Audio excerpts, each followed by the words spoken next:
Ele possui graduação em zootecnia pela Universidade Federal de Santa Maria, mestrado pela Universidade Federal do Rio Grande do Sul e doutorado pela Universidade Guelph do Canadá. É sócio fundador da empresa Gelsis Consultores Associados, onde trabalha desde 1991. Com os senhores Vanderlei Mozaquatro Rosso. Obrigado. Boa tarde a todos.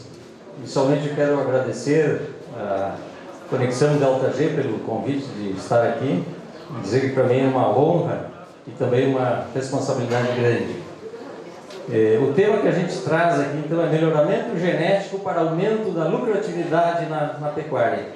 A ideia é trazer alguns resultados aí de programas de melhoramento com os quais a gente tem trabalhado, né? Especialmente a Conexão Delta G, o Delta G e outros programas.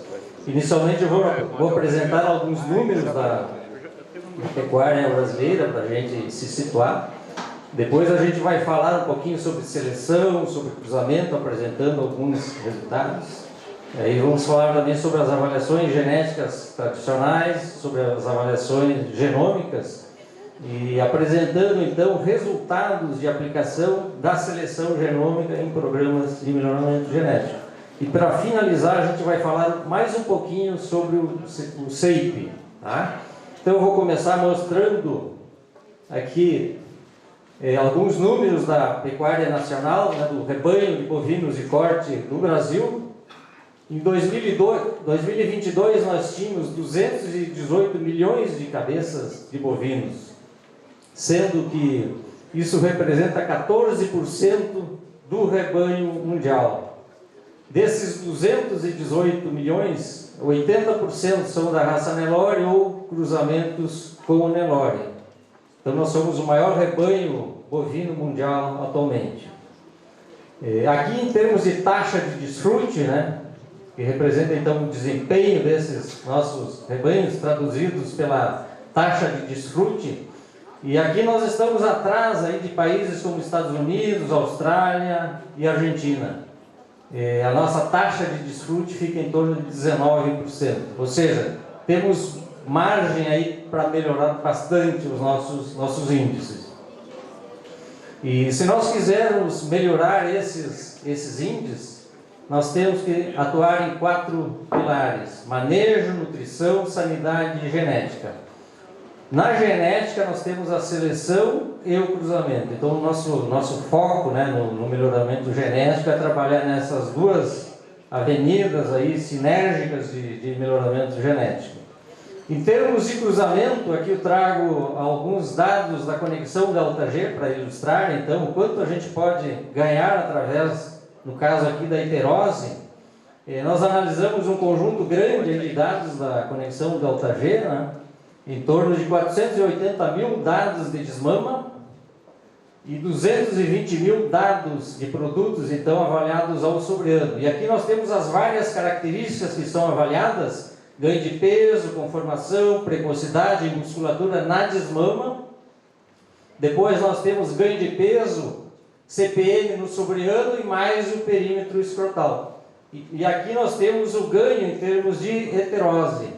A média ficou em 13%, ou seja, a diferença entre a média dos animais F1 em relação à média dos pais puros é de 13%, um aumento bem significativo então no desempenho das várias características. E uma outra vantagem que o cruzamento traz é a complementariedade. Aqui também com dados da Conexão Delta G, é o trabalho do Fernando Cardoso aí de 2015. Aqui nós temos a proporção de sangue zebuíno, né? E aqui o número de carrapatos. Então, com relação à resistência ao carrapato, o que a gente observa aqui? Que à medida que aumenta o sangue zebuíno, diminui a infestação de carrapatos. Também um resultado bastante interessante com dados da Conexão. Em termos de melhoramento genético, seleção, no Brasil, nós temos ainda poucos rebanhos selecionadores em relação aos rebanhos comerciais. Então tem poucos poucos rebanhos fazendo melhoramento genético e transmitindo essa superioridade genética, animais geneticamente superiores para os rebanhos comerciais. Nós temos que crescer aí o número de rebanhos selecionadores. Só para a gente fazer um exercício, né? Hoje nós temos mais de 40 milhões de vacas em serviço no Brasil, e a demanda anual de novos touros é maior do que 300 mil touros. Até o Ian levantou mais ou menos esse número, né?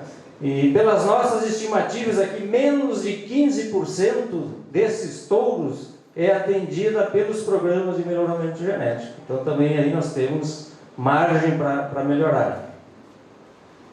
Sempre que nós avaliamos um animal, quando nós medimos o peso, a conformação, a musculatura, qualquer característica de um animal, nós temos que ter em mente que essa característica ela é influenciada pela genética, pelo ambiente e por uma interação entre genótipo e ambiente.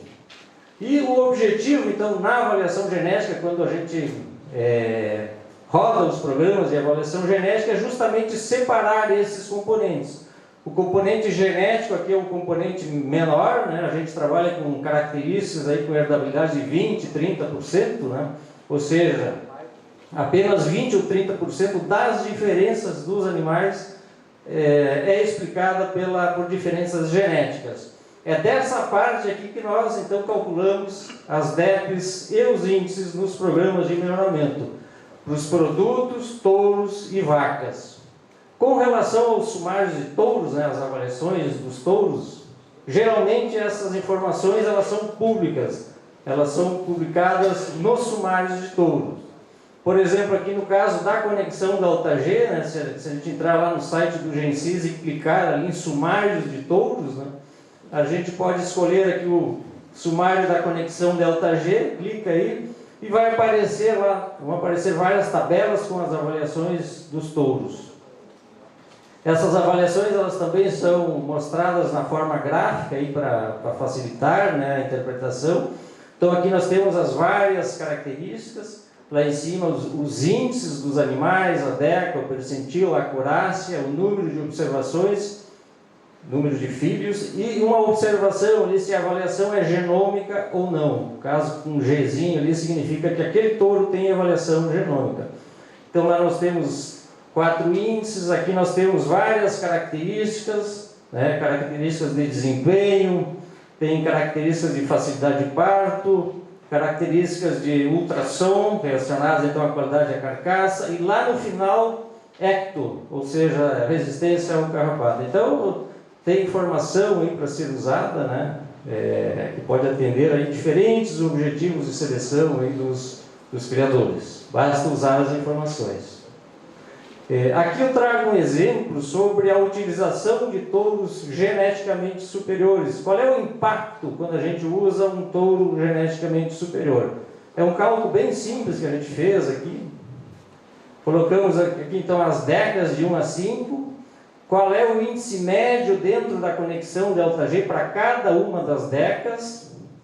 E qual é a DEP de ganho de peso do nascimento até o sobreano na conexão ΔG para cada uma dessas DECAs? E assumimos, para efeito de cálculo, aqui para facilitar a nossa vida, né, que o quilo do peso vivo vale R$10.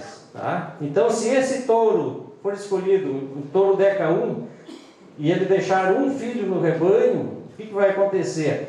Ele vai deixar R$85 em relação a um touro médio. Ou seja, ele acrescenta, em termos genéticos, R$85. Se ele for usado sobre 100, deixar 100 filhos, ele acrescenta 8.500.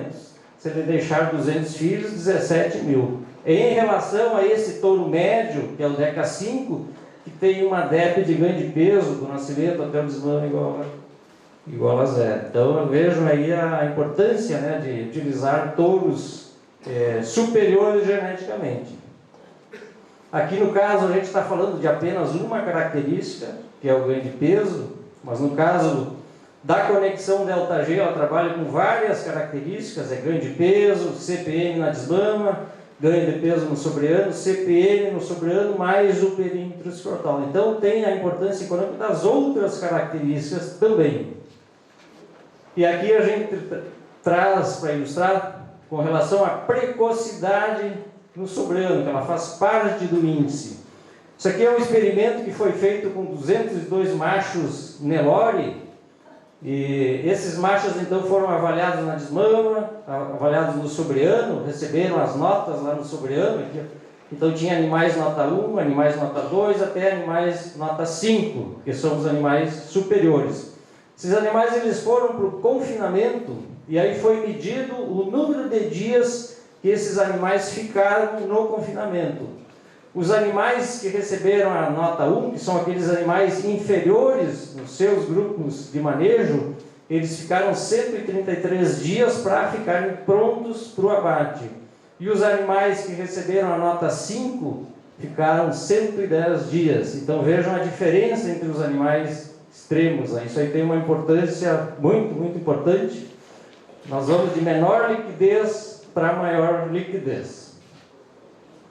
Em termos de progresso genético das matrizes, que é um dos grandes benefícios de se participar de um programa de melhoramento genético e fazer seleção das matrizes, né? Eu trouxe um exemplo aqui, essa fazenda que eu chamei de Fazenda A, é uma fazenda da conexão da LTG também. Em 2010, essa fazenda recém tinha entrado no programa da conexão, e aí nós tínhamos essa distribuição dos índices finais aqui, do índice final. Então nós tínhamos desde a DECA 1 até a DECA 10, aqui são as vacas superiores, né, para índice final. Nós tínhamos 26% apenas das vacas nas DECAs 1, 2 e 3. Passaram alguns anos, né, a fazenda foi selecionando as vacas, e em 2022, o que nós temos de distribuição aqui? Uma distribuição completamente diferente. Nós temos 59% das vacas nas DECAs 1, 2 e 3. Isso aí é aumento do patrimônio. Eu ouvi o Ian comentar, falar esse termo, me chamou a atenção, né? Concentrou aqui em vacas geneticamente superiores, que são vacas que produzem mais, né? Desmamam terneiros mais pesados e assim por diante. Então a importância também da seleção sobre as vacas. Em termos de programas de melhoramento genético, sempre que a gente pensa em entrar e começar um programa de melhoramento genético, o primeiro passo é a gente definir os objetivos, aonde a gente quer chegar, tá? E aí nós temos que escolher aquelas características que casam então com os objetivos de seleção. Aí nós temos que coletar dados dentro de uma rotina, né, de coleta de dados, nascimento, desmama, sobreano, são coletados esses dados. Aí são rodadas as avaliações genéticas, né, para cálculo das DEPs, cálculo dos índices. Aí, com base nesses resultados, nós selecionamos os animais, nós escolhemos alguns animais e descartamos os inferiores, né? Tá? E aí, naqueles animais que nós selecionamos, nós podemos dar um passo além, nós podemos selecionar os acasalamentos, selecionar as melhores combinações entre touros e vacas, para maximizar então o resultado da futura progênie. E aí nós temos progresso genético. É assim que a gente consegue então evoluir nas várias características aí que são selecionadas. Em termos de objetivos de seleção, obviamente que o nosso principal objetivo é o lucro. E para isso nós selecionamos então uma série de características com importância econômica, passando por fertilidade. Hoje de manhã o Fernando Cardoso mostrou dados, né, que é a característica que mais impacta a lucratividade dos rebanhos. Nós temos a facilidade de parto também, que é uma característica muito importante, principalmente nas novilhas, naqueles criadores que trabalham com prenhez precoce, é uma característica muito, muito importante. Temos o peso ao nascer, que é relacionado a um indicador de facilidade de parto também. Depois nós temos desempenho e qualidade da carcaça. precocidade sexual. O Ian já mostrou dados do Nelore, a importância que essa característica está tendo no Nelore, né? Inclusive o progresso que está se obtendo. Depois nós temos a adaptação, aí a gente pode pensar até na resistência ao carrapato, que é uma característica ligada à adaptação, o comprimento do pelo e assim por diante. Funcionalidade, no caso da conexão delta G, a gente pode pensar em umbigo, né, que é uma característica funcional. E aqui características mais recentes, né, que alguns programas lá estão trabalhando assim, mais recentemente, que são eficiência alimentar e qualidade da carne. Essas características tendem a ser mais trabalhadas, especialmente com o uso da genômica. Em termos de desempenho e qualidade da carcaça, a gente pensa sempre em precocidade de crescimento e precocidade de acabamento. Então a gente seleciona animais que crescem rapidamente e chegam ao ponto de abate em idades mais jovens.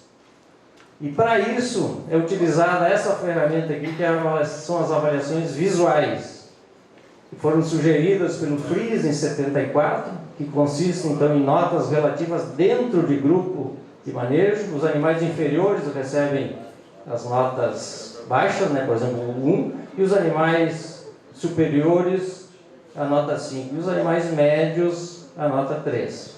Então a gente normalmente avalia a conformação, a precocidade e a musculatura, visando então estimar quantidade total de carne, grau de acabamento e rendimento de carcaça. Essa é uma ferramenta que vem sendo muito utilizada, tem muitos programas no Brasil hoje utilizando, né? É uma ferramenta que já é considerada já consagrada aí nos programas de melhoramento.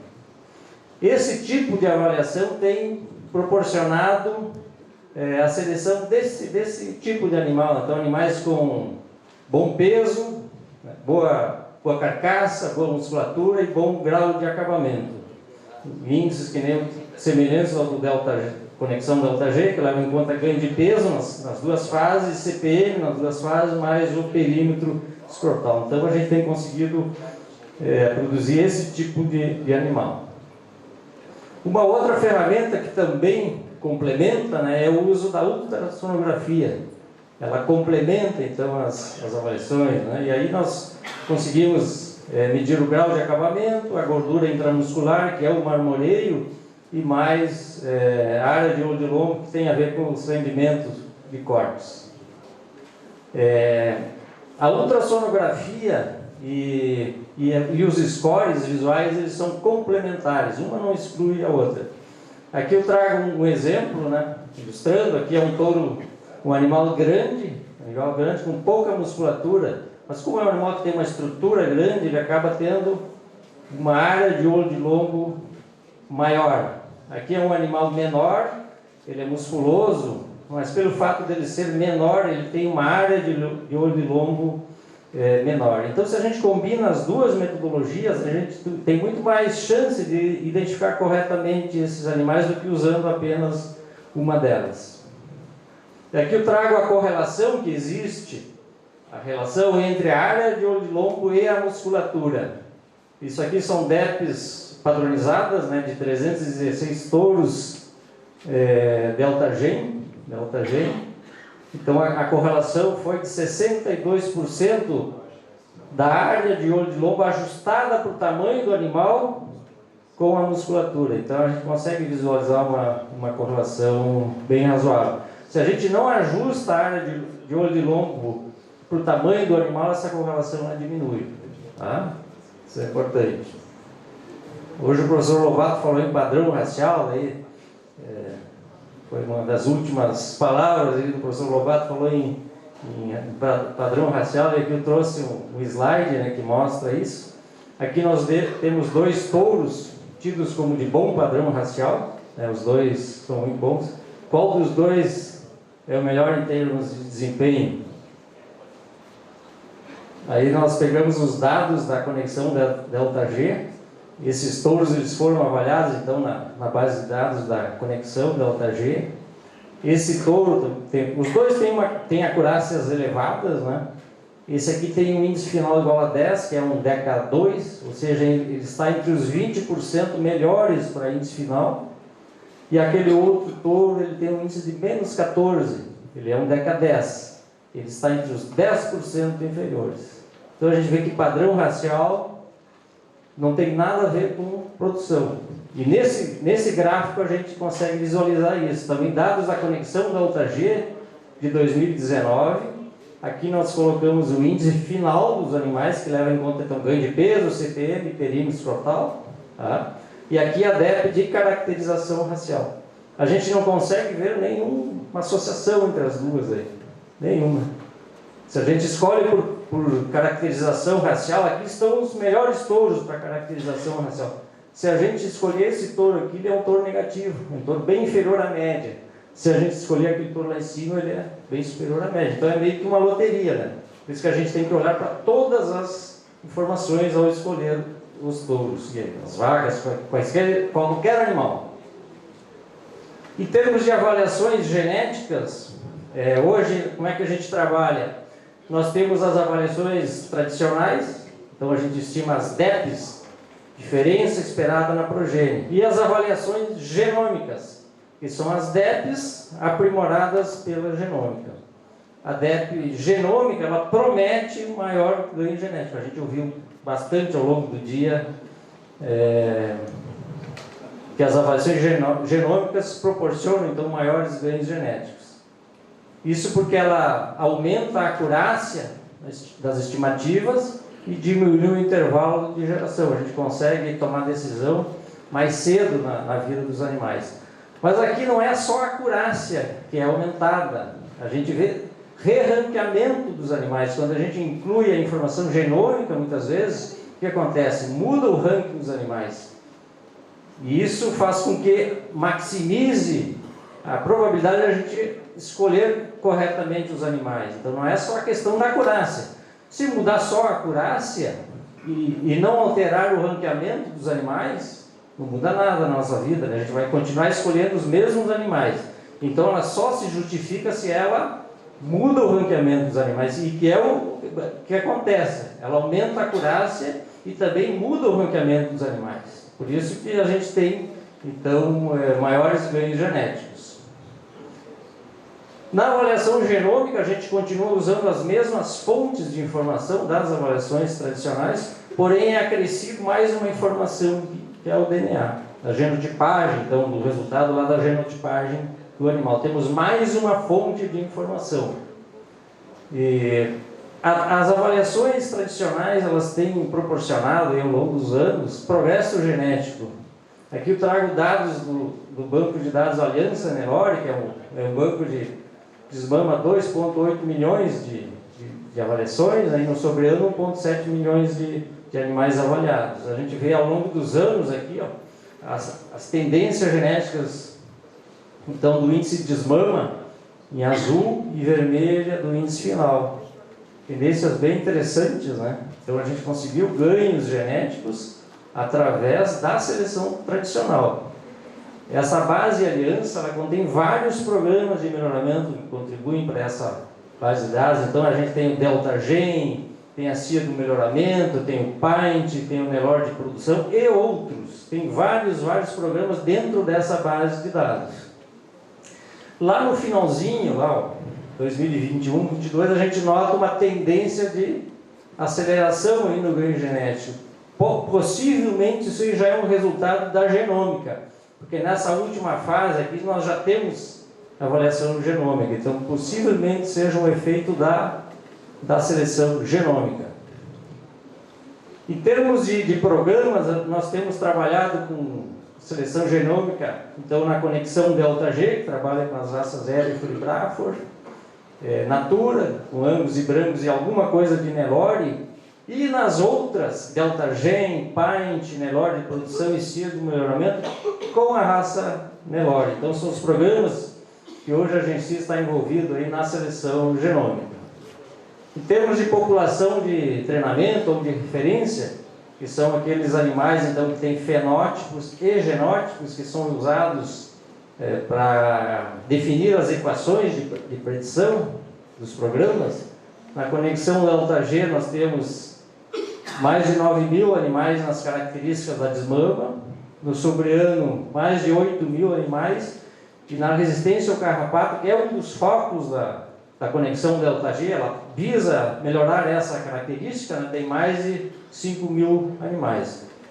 E salientando aqui novamente que o projeto de seleção para resistência ao carrapato, ele iniciou, né, através de uma parceria da conexão Delta G, Embrapa e Gensis. Nas raças Angus e Brancos, do programa Natura, então temos esses números aí nas populações de treinamento, e aqui na raça Nelore, né, que compartilha então uma base de dados aí de vários programas, né, Delta Gen, CIA do melhoramento, Natura com alguma coisa, Nelore de produção e Paint. Nas características de desmama, nós temos hoje mais de 190.000 animais, então são aqueles animais com fenótipo e genótipo.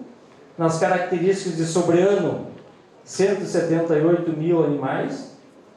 Precocidade sexual, que é um dos objetivos desses programas, eles estão trabalhando forte em precocidade sexual, então 26.000 animais. Qualidade de carne, que inclui características como peso de carcaça quente, área de olho de lombo, rendimento de carcaça, espessura de gordura subcutânea, maciez e marmoreio. São medidas obtidas após o abate dos animais. Aí nós temos mais de 7.000 animais na equação de predição. Esse projeto de qualidade de carne é uma parceria da Delta Gen, CIA de melhoramento e a Unesp lá de Jaboticabal, através da professora Lúcia Albuquerque.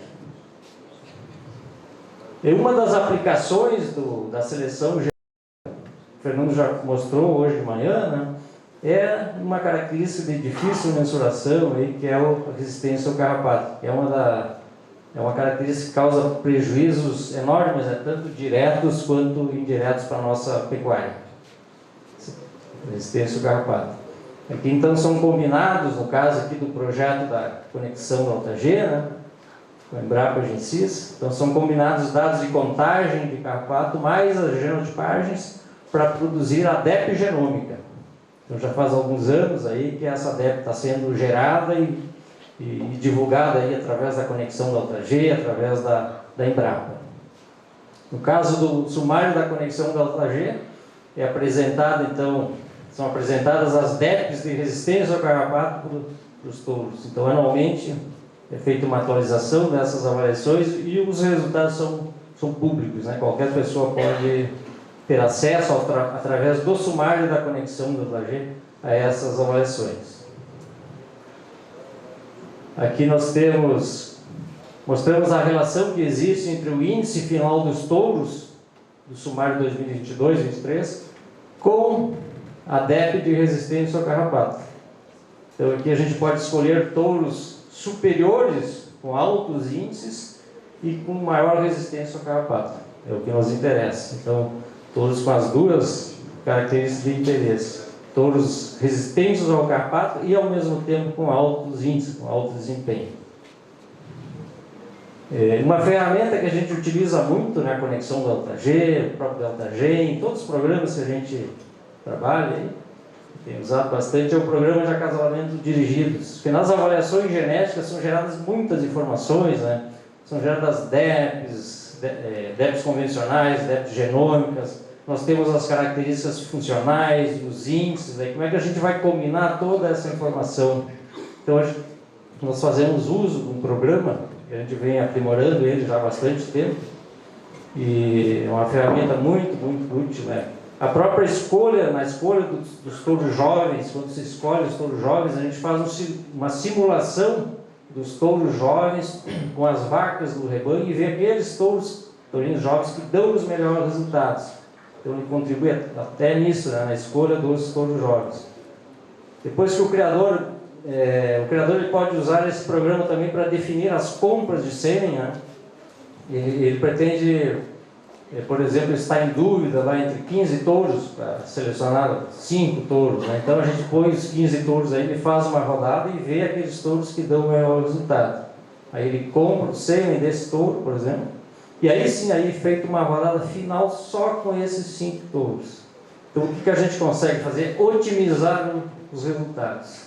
Então, a gente define os objetivos, informa isso através de parâmetros para o programa, roda e ele vai trazer os resultados. Então, ele auxilia o criador na tomada de decisão.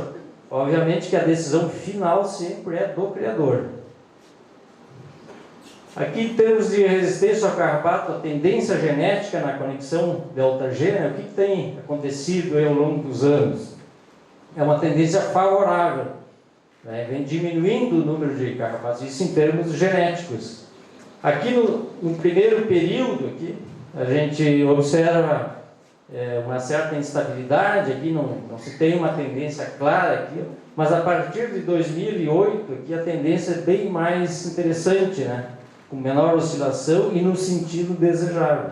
Então, em termos genéticos, a resistência ao carrapato está indo para o lugar que a gente deseja, está havendo um aumento na resistência, na característica resistência ao carrapato. Resultado bem interessante. Uma outra aplicação da seleção genômica, né, o Ian salientou bastante isso na apresentação dele, é a questão da idade ao primeiro parto, né? Ou precocidade sexual, que na delta-G ela vem sendo selecionada, né? Então, hoje, no índice da delta-G, nós temos várias características, inclusive a idade ao primeiro parto. Esse é o índice final. Então, é aquele índice que é calculado ali, logo depois do sobreano. Então, os animais são jovens, eles não têm, os touros, por exemplo, eles não têm filhas ainda com parição, né? E a gente já tem uma estimativa da idade do primeiro parto. Então, ela é incluída no índice.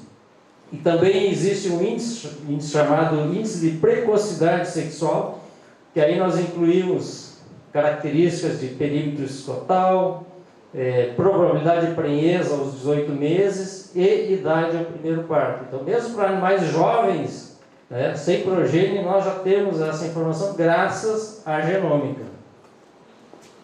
Esse slide o Ian já mostrou também. É um slide dos touros jovens que foram escolhidos no ano passado, são touros da safra 2020.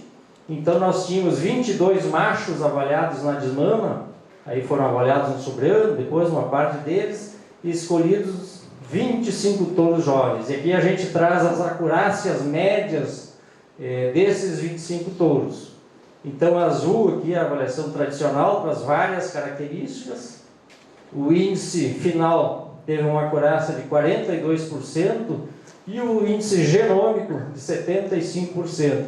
Então, houve um incremento aqui de 78% na acurácia do índice final dos touros.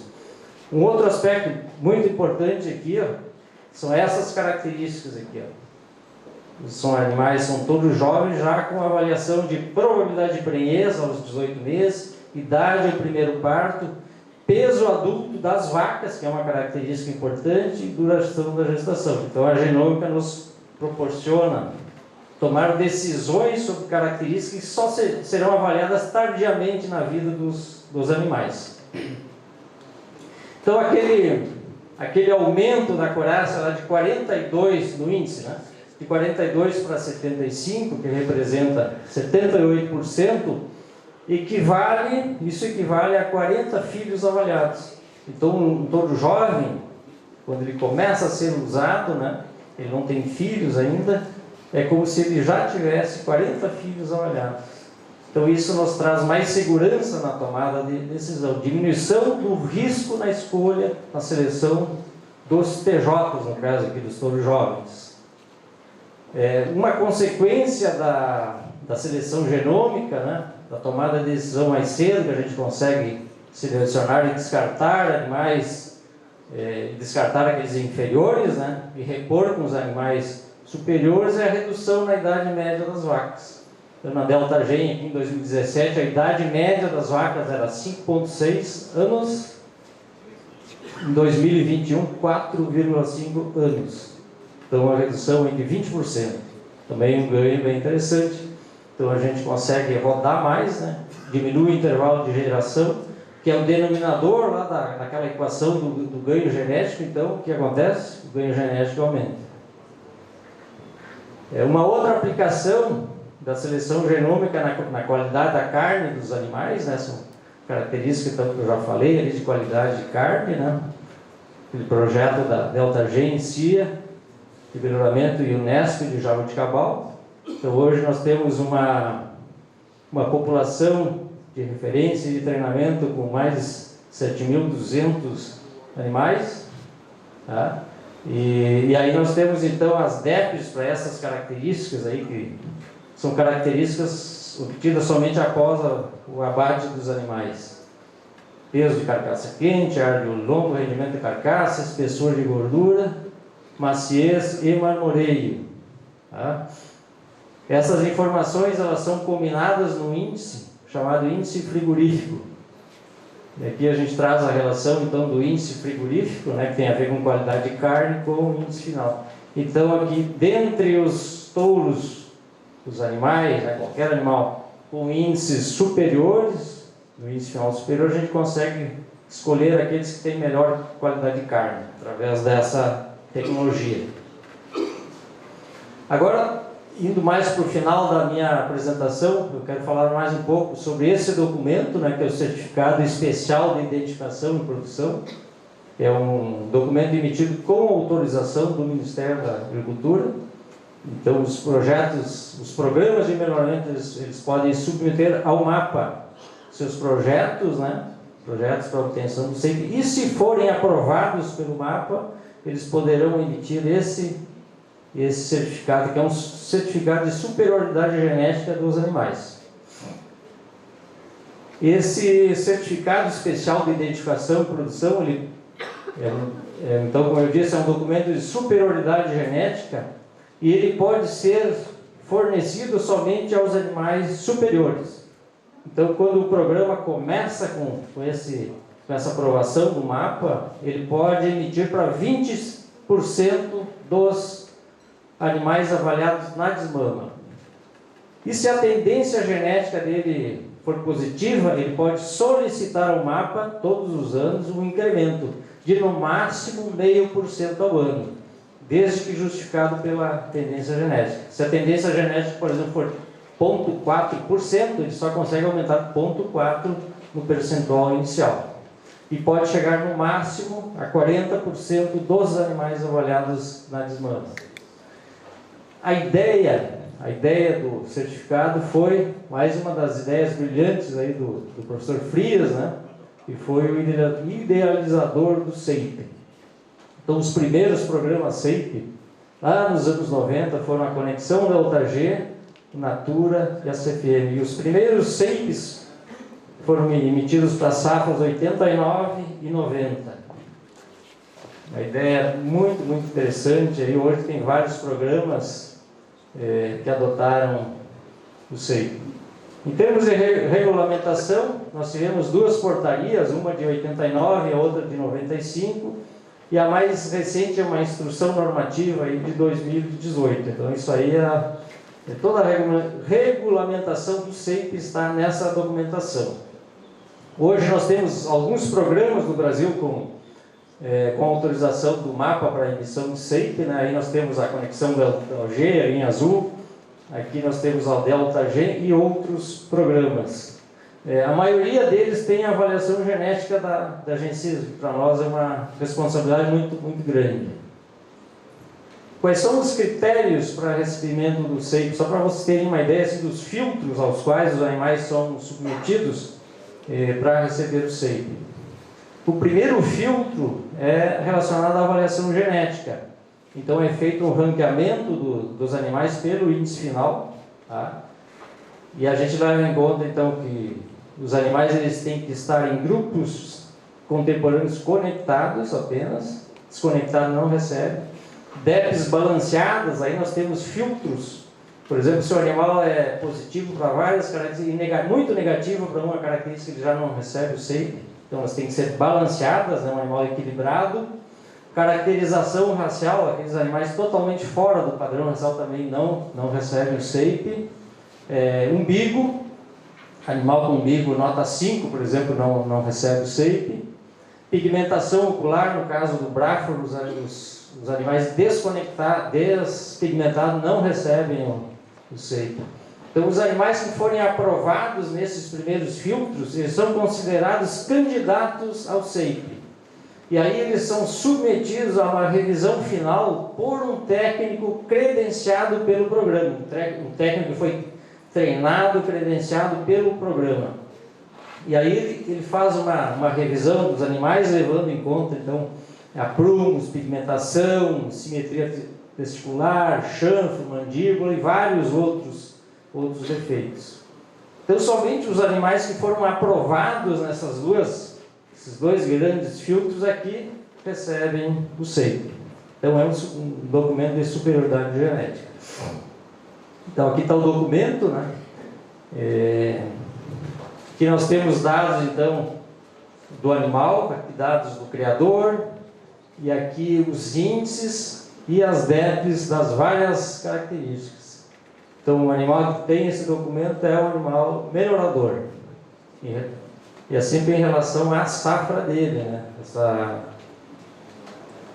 Toda essa escolha, né, desses filtros é sempre dentro da safra do animal. Hoje na Gensis nós já temos desenvolvido uma DEP, que a gente chama de DEP para probabilidade de CEIP. Então a gente consegue identificar, por exemplo, aqueles touros que produzem mais filhos CEIP, ou seja, aqueles touros, né, que produzem filhos com alto desempenho e sem defeitos, né? Então possibilita identificar geneticamente animais mais produtivos e com menor incidência de defeitos, ou seja, maior proporção de filhos CEIP. Nossa ideia já futuramente aí no sumário de touros apresentar essa informação, porque ela agrega mais uma informação além daqueles índices que nós já temos hoje. Só deixando uma mensagem final, pessoal. Então, sempre que é importante, né, a gente sempre repete isso, definir muito bem os objetivos. Quando a gente começa um trabalho de seleção, definir os nossos objetivos, quais são as características que a gente vai selecionar, aonde que a gente precisa trabalhar, né, quais características. Temos várias tecnologias disponíveis para vários estágios do melhoramento genético.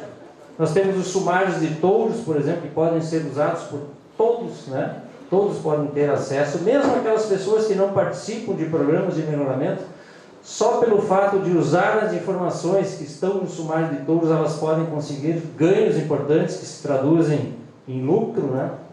Aqueles que já estão no estágio mais avançado, eles podem usar tecnologias mais avançadas, como a genômica, né? E a genômica certamente ela vai ajudar naquelas características, difícil mensuração, avaliadas tardiamente na vida dos animais, né? Mas ela não vai fazer, né, nenhum milagre, né? Ela vai ajudar o criador na tomada de decisões. A gente vai andar mais rápido, então cuidado na escolha dos objetivos, né? Porque a gente tem que ir na direção correta, né? E a gente deve monitorar sempre as características relacionadas, porque a gente está selecionando algumas características e essas características podem ter impactos em outras. Então é sempre importante monitorar as respostas correlacionando as outras características, para a gente não fazer coisa errada. Pessoal, agradeço aí a atenção e fico à disposição aí para perguntas. Obrigado.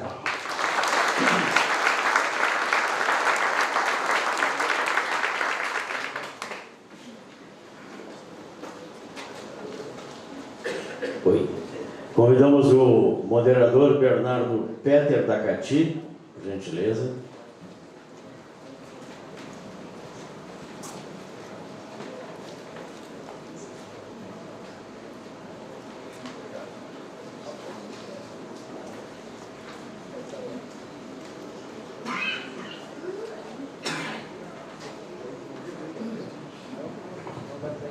Bom, em primeiro lugar, parabéns, Vanderlei, pela palestra, excelente palestra, como sempre. Então, elucidativo aqui, mostrando para todos como que o melhoramento genético afeta na prática a produção de carne, né, de maneira muito clara, mostrando correlação entre as escolas visuais, características de carcaça, enfim, como sempre, excelente, parabéns. E antes de abrir para as perguntas, eu tenho uma pergunta para te fazer.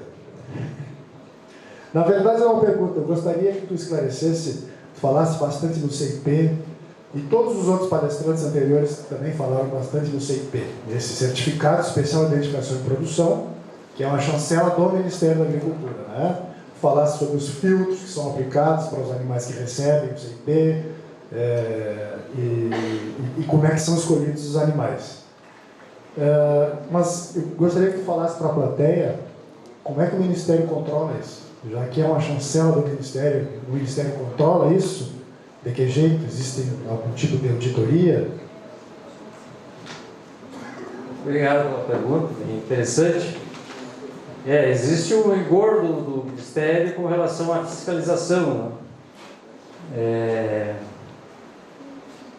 Inclusive, eu tive a oportunidade, faz uns 4 anos, de acompanhar em 2 propriedades. Veio o pessoal do MAPA, né? E a gente acompanhou as auditorias. Foram feitas auditorias lá na Agencias, onde a gente roda as avaliações genéticas. Então, pediram para a gente mostrar os dados, pegaram alguns animais e foram atrás das informações para ver se estava tudo coerente, né? Então, com relação à parte metodológica também, abrimos lá os computadores das agências para mostrar todas as informações, né? E depois se fez, eles escolheram aleatoriamente 2 fazendas, e a gente teve a oportunidade de acompanhar. Então, fizeram auditorias nas fazendas também. E aí, que eu lembro, assim, teve vários aspectos que foram fiscalizados, né? Questão do sistema de controle, como é que era o sistema de controle, a questão do grupo de manejo, que é uma coisa muitíssimo importante, né? Que a gente consegue isolar parte dos efeitos ambientais através dos grupos de manejo, dos grupos contemporâneos. Então, olhar uma anotação, o que estava no computador, vamos ao campo agora ver se os animais estão nos lugares certos, lá realmente naqueles grupos, né?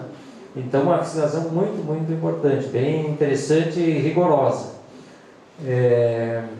Outra coisa que eu ia falar, que eu agora... esqueci. Mas tem mais um detalhe importante, que eu acabei esquecendo, que estava na minha relação aí, que eu acabei esquecendo. Alguma coisa que não estiver em conformidade, algum detalhe que pode ser melhorado, eles dão um prazo para o criador se adequar, e isso tem que ser comunicado ao Ministério. Outra coisa, os treinamentos dos avaliadores, tem que ser tudo relatado, né? Quem é que avalia os animais? Essa pessoa foi treinada, quando que foi feito o treinamento, tem que ser assinado, enviado para o Ministério. Então tem vários aspectos assim, é bem, bem rigoroso. Até fiquei surpreso com o rigor, eu acho que isso dá uma confiabilidade ainda maior e deve ser assim, né?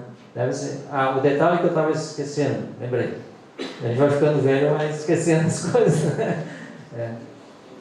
O GENSIS anualmente tem que fazer relatórios dos CEIPs. Então, fechou a avaliação de CEIP, a gente tem até março para fazer os relatórios de todos os programas, de todos os criadores, quais são as médias, as amplitudes, os desvios, né? Então, tem que fazer um relatório e enviar para o MAPA.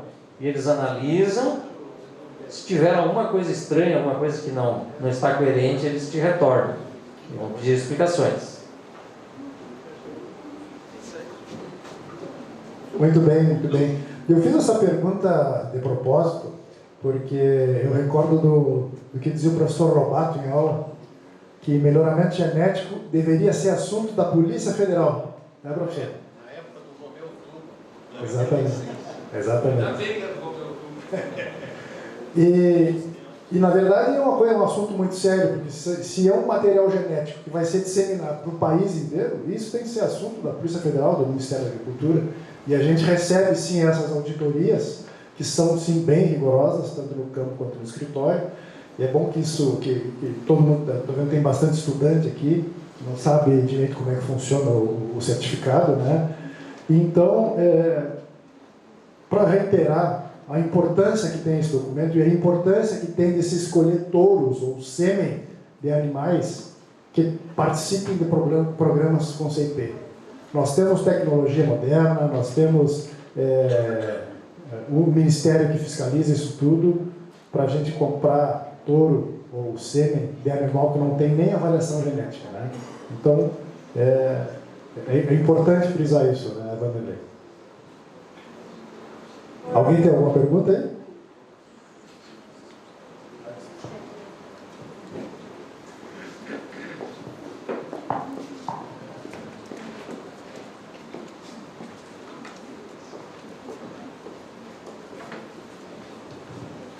Boa tarde, meu nome é Thiago.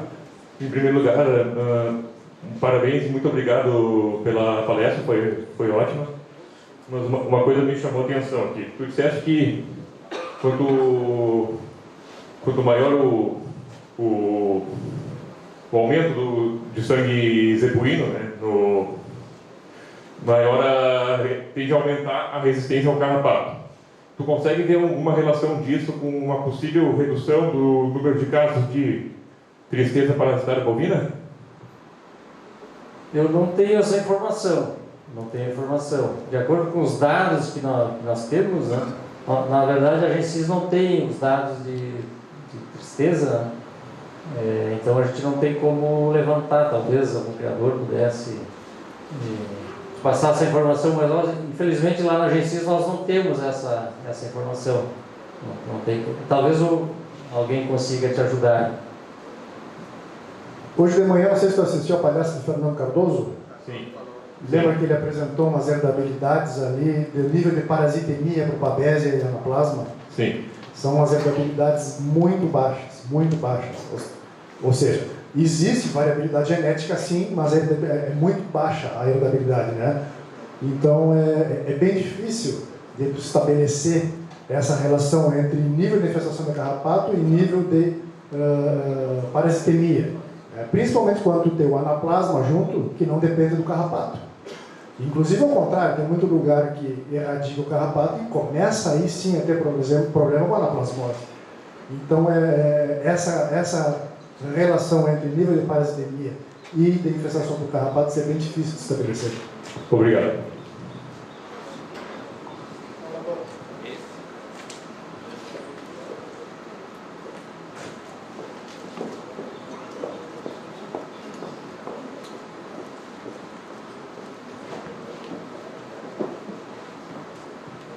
Parabéns, Vanderlei, pela excelente palestra, muito boa essa interação técnicos e campeiros, é uma coisa que deveria acontecer e ser mais frequente no nosso meio. Mas a minha pergunta é uma pergunta bem elucidativa. O que eu preciso fazer para entrar para um grupo como o da Conexão Delta G? Um grupo fechado, um grupo aberto? Como é que eu me qualifico para isso? Eu que tenho que responder essa pergunta? É tu que aprova, né? Tu que disse pode, nós podemos, eu posso entrar ou não. Então, eu acho que a primeira coisa é se adequar às normas, né? Principalmente com relação à coleta de informações, coleta de dados, né? E a conexão, ela tem uma das características da conexão é o rigor na coleta das informações, para a gente ter dados de qualidade. Para obter boas estimativas confiáveis de DEPs, de índices. Então, assim, o primeiro filtro, digamos, que eu vejo, assim, olhando de fora, né, é a questão técnica. Eu acho que tem que se adequar tecnicamente. Não é um grupo fechado, que eu vejo, né, estão entrando pessoas novas, né, já sei que várias que entraram no programa, né, mas pessoas que estavam adequadas, principalmente com relação à coleta de dados, respeito ao conceito de grupos de manejo e assim por diante, né? Porque a questão técnica é preponderante. Tá bom, muito obrigado. Exponha.